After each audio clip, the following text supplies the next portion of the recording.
Hey everyone, hopefully you're having a good day. My name's Andy. My channel's Finding Value. Today we're going to do our daily technical analysis update of commodities. We'll give you my financial opinion here. We're going to go through the dollar, yields, precious metals, and commodities and ETFs that I follow. And if you guys need any help with commodities or the market in general, getting opinions and whatnot, check out finding-value.com. Join the Platinum membership, which is the only membership that's open right now. And you can ask me questions during the weekends, and you can follow what I'm doing and how I'm positioning. Now, we've got a lot of market gyration going on right now.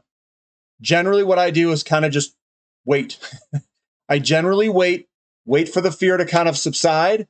And when things start to firm up, I look at all of the different sectors, and then I go after that particular sector and add to it. That's kind of what I'm doing. Now, there's going to be things that are going to be taken off. People are afraid. One of those sectors, I think that's going to benefit a lot. And we can look at it here. And I have leading indicators of what potentially could happen is precious metals. And people, if they're afraid and they're trying to preserve purchasing power and wealth, well, that's a great way to preserve purchasing power and wealth and also get money out of the banking system and convert it to physical metals. So that's why I have allocation to that. And I think with what's coming, yeah, it looks like a really good spot to be. So let's take a look. Let's see what the charts are saying here, and I'll give you my opinions around it. So the dollar, which is the DXY, getting smoked to the downside. We're getting bailouts. We're getting whatever else going on. Depositors getting backed. I don't know what the heck they're doing with everything, but lots of stuff going on, and the dollar got smacked lower. We've got the 10-year yield getting crushed to the downside back to that support level.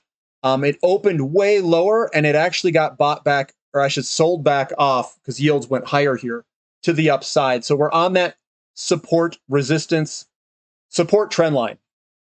We've got the big trend line that's coming down here that we're on, and we've got the short-term trend line, which is the white one coming here. So we're on that trend line for both.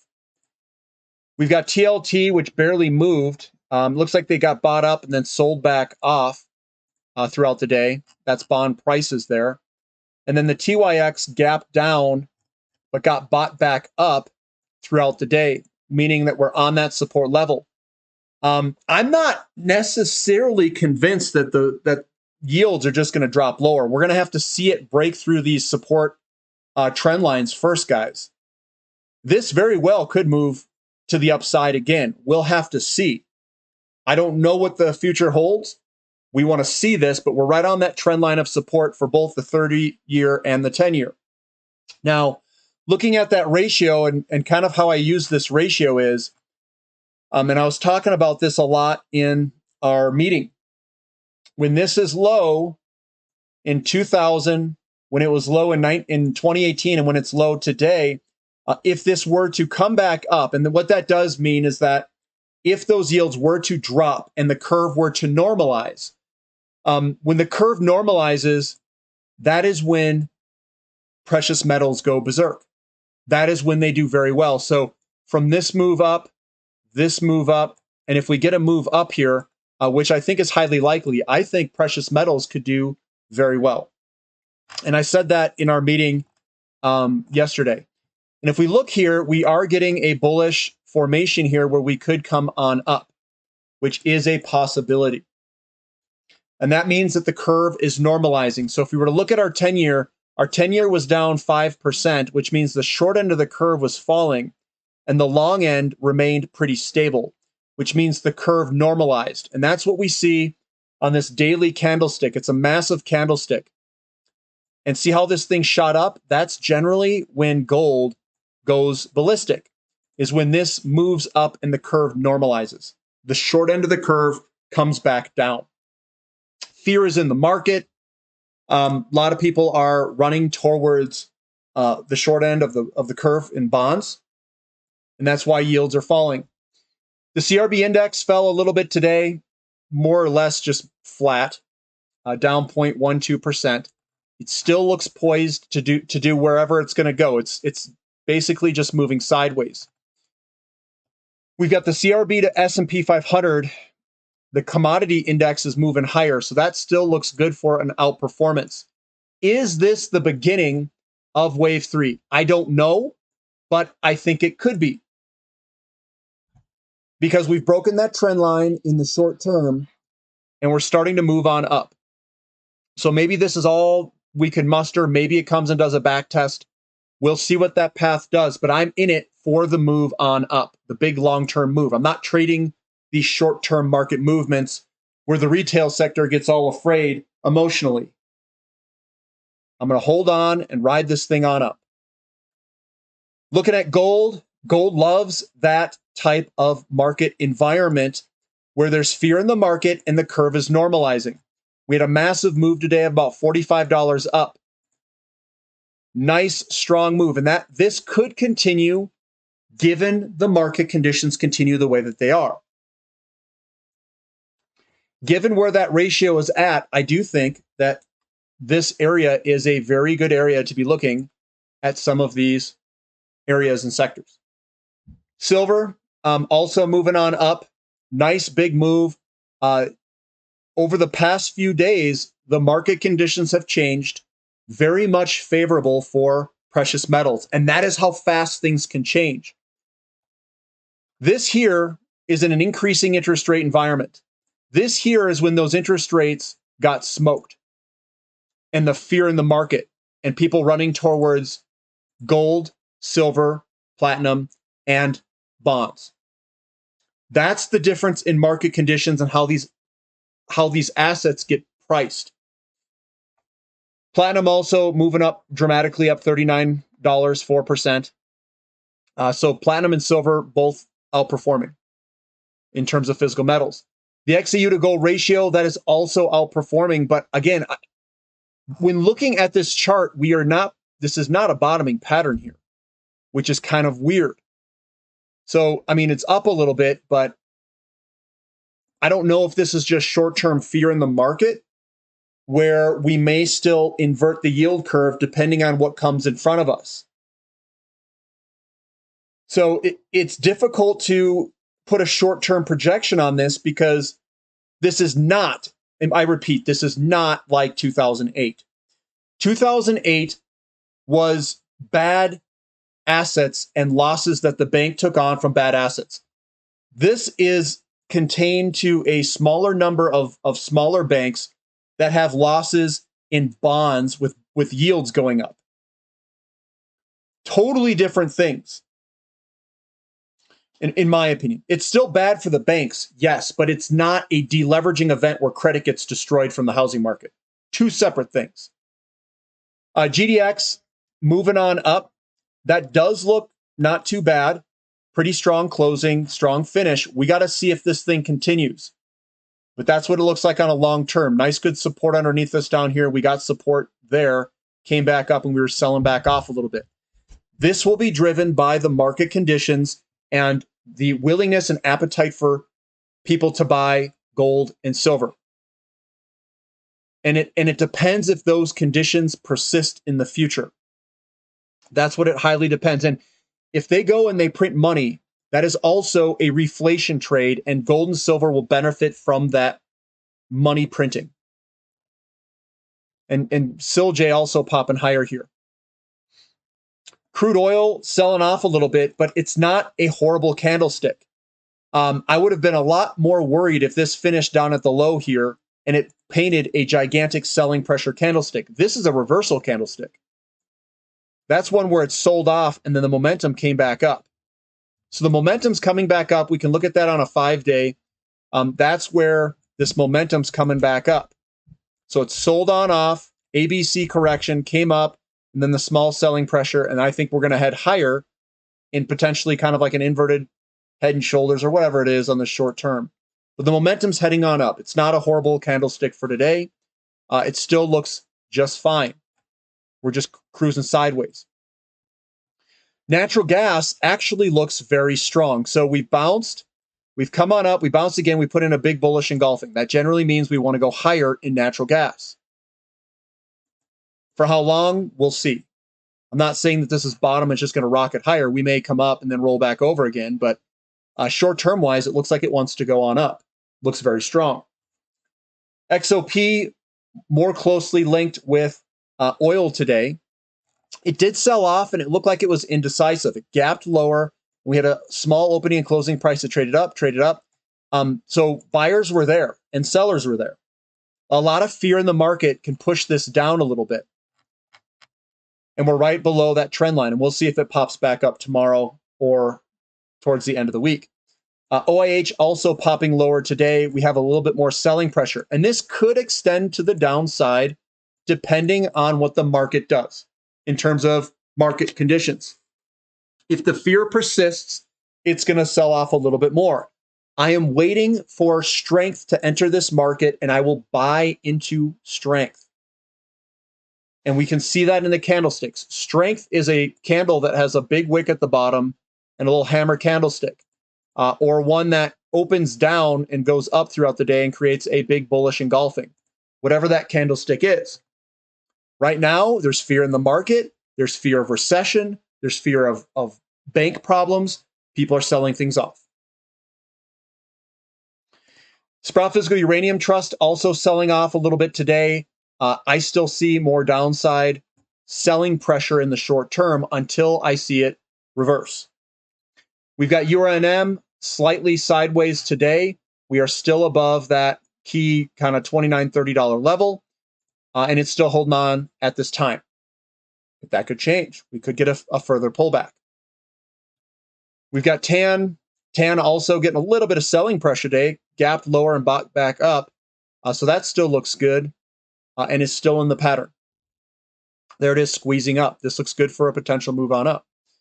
COPX up 0.92% today. So it gapped lower and came back up. So momentum's to the upside. Now, generally speaking, if there was a massive problem in the economy, let's say the housing market was crashing, we would see copper, I think, crash. Right now, it's pulled back. It's not necessarily crashing. This is the copper mining companies. And I still think it looks okay. We're right on support. We're above this gigantic support level, which is at $30, and it still looks just fine. And remember, this support held last time it was tested. Lithium down a little bit today. There's the dailies, but momentum slightly higher. That's why it's a green candlestick. We've got REMX. Again, it kind of gapped down, but momentum came back up a little bit. Still a down day. And we're towards this support area down there. The S&P 500 right on support. We'll see if that holds or if we head lower. This is the NASDAQ composite down a little bit today, but momentum's heading back up. This isn't a form of weakness that I saw today. Weakness is when you just consistently sell off like this here, these 2 days where it sold off. Momentum, this is a candlestick change momentum where it could bottom and move on up. Could. I didn't say it will, but could. Emerging markets also trying to turn itself around momentum-wise. We are at support. We've got XHB, the home builders, slightly lower, but we're right on support. Remember that yield fell too.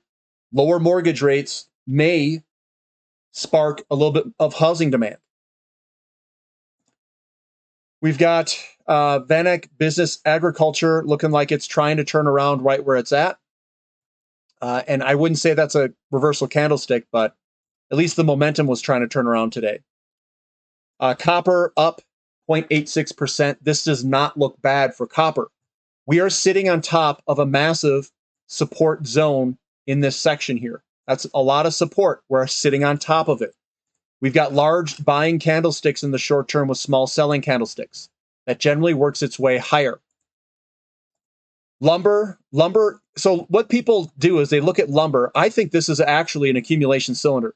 1, 2, 3, 4, 5, 6, 7. And we're going to do some sort of bottom here. And then we're going to move on up. And the way that could happen is people are going to panic. They're going to have to bring out their guns and print a bunch of money. And that money printing is going to be inflationary, which is going to drive potentially home prices higher because of money in the system. And they may have to do QE or something else to keep the banks doing all right. I don't know if they're going to do that. They may not do that. Maybe this just goes sideways. But remember, this move is not a function of a stable market. It was a function of a supply disruption and demand going up at the same time. So there's multiple factors in here. This wasn't a steady state. We're producing a certain amount of lumber, and then the demand exceeded lumber, and we just kind of fell into it, where the demand completely exceeded the supply of lumber. We stopped the supply of lumber in 2020 here. We stopped it. And then this was the reaction, because you had demand go up at the same time that the supply was stopped and needed to catch back up. This is supply catching back up on that side, and now we have to balance the market again. So we've got a start-stop in the production of lumber and the demand. And at the same time, we've had interest rates zoom on up during this entire time frame. This here is a resultant between the supply and demand trying to sort itself out. And right now, we're going to see lots of volatility in a lot of these different markets because of that. But right now, I think it looks good to go and move higher for lumber. Iron ore moving on up. It was down today, but it's moving on up for the general trend. So that's moving on up for iron ore. We've got nickel that's slightly lower here, and we're above this support zone. We've got aluminum that was slightly higher. And I don't know if this is delayed by a day. Yeah, it looks like it's still, no, that's today. That's slightly up, and I do think this will work its way higher over time because of the deficits in the future. It also still looks good because we've got large buying pressure here, and the selling pressure is pretty small and muted.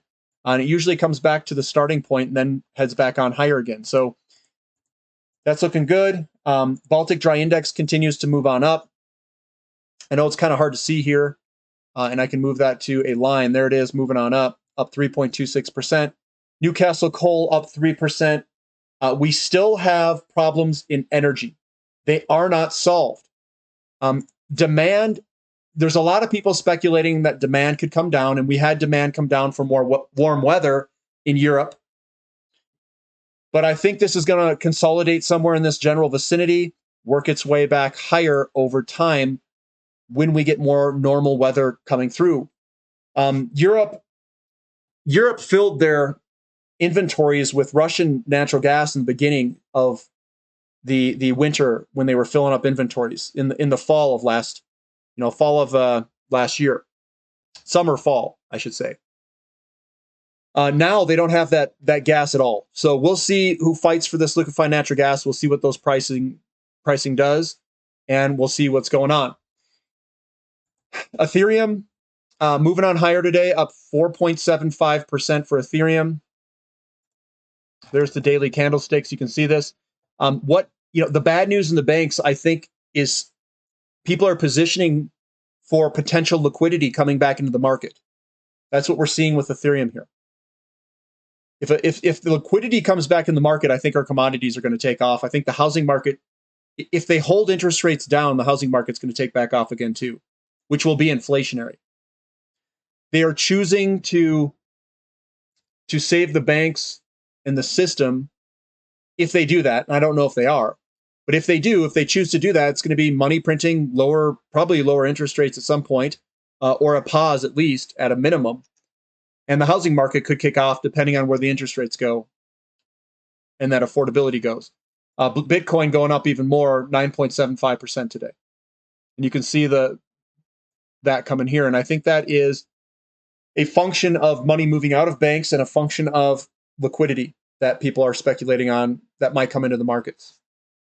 So that's what I've got for today, guys. And I know a lot of people they're afraid. I had the question answer session, and some people said that they were afraid. And I don't know if there's not toxic debt in the system.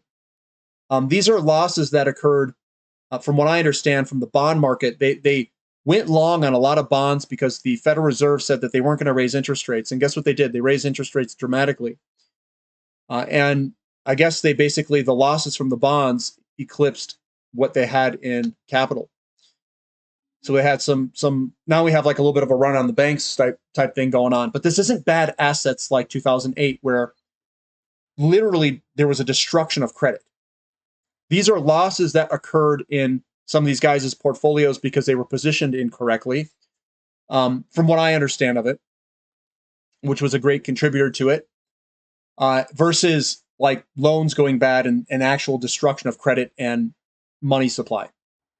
So I don't think it's that. I don't think it's 2008. This is something different. It's its own thing, and it'll work its way out over time. I still think that there's the commodity bull market. We're not seeing copper drop off. We're not seeing like a huge move, like there's this huge destruction of credit going on. I don't think that exists. I think it will be contained to however many banks, and I think it will pass. It'll pass by. And what's more important is what the Federal Reserve is going to do. Are they going to lower interest rates, or are they going to continue to increase interest rates with time? If they continue to increase interest rates, we're going to still see, I think, the curve invert. If they loosen up, we'll see the curve uninvert, basically what it's doing now. And if they loosen, I think the housing market will kick back on. And I think the housing starts will go up. And I think that demographic will start buying more homes, which will be inflationary. So they're stuck between a hard place right now. Do they choose the inflation path, or do they choose more of a collapse, but they're trying to control the inflation aspect? And I don't know which way they're going to go. We'll find out over the next few weeks. But right now, looking at the deficits in commodities, everything's still intact. Now it's the demand side and the credit expansion. If credit comes into the system, if they choose to save banks and bonds and some of these whatever companies or whatever they are, it's going to be inflationary. Commodities are going to take off. If they keep interest rates high and they don't choose that route, they're going to hold everything down. So they're holding everything down right now with those interest rates up. They're trying to kill demand. But if they bring those interest rates back down, demand will come back, I think. But that's what I've got for today, guys. Give me a thumb up for the content. Subscribe to the channel if you haven't, and definitely subscribe to the website if you want to become a part of the community and talk about stocks. If you guys are really into talking about stocks and the markets and macro and all that stuff, definitely join and talk about it on our Discord and stuff like that. All right, guys, that's all I've got for today. We'll catch you later. This is Finding Value.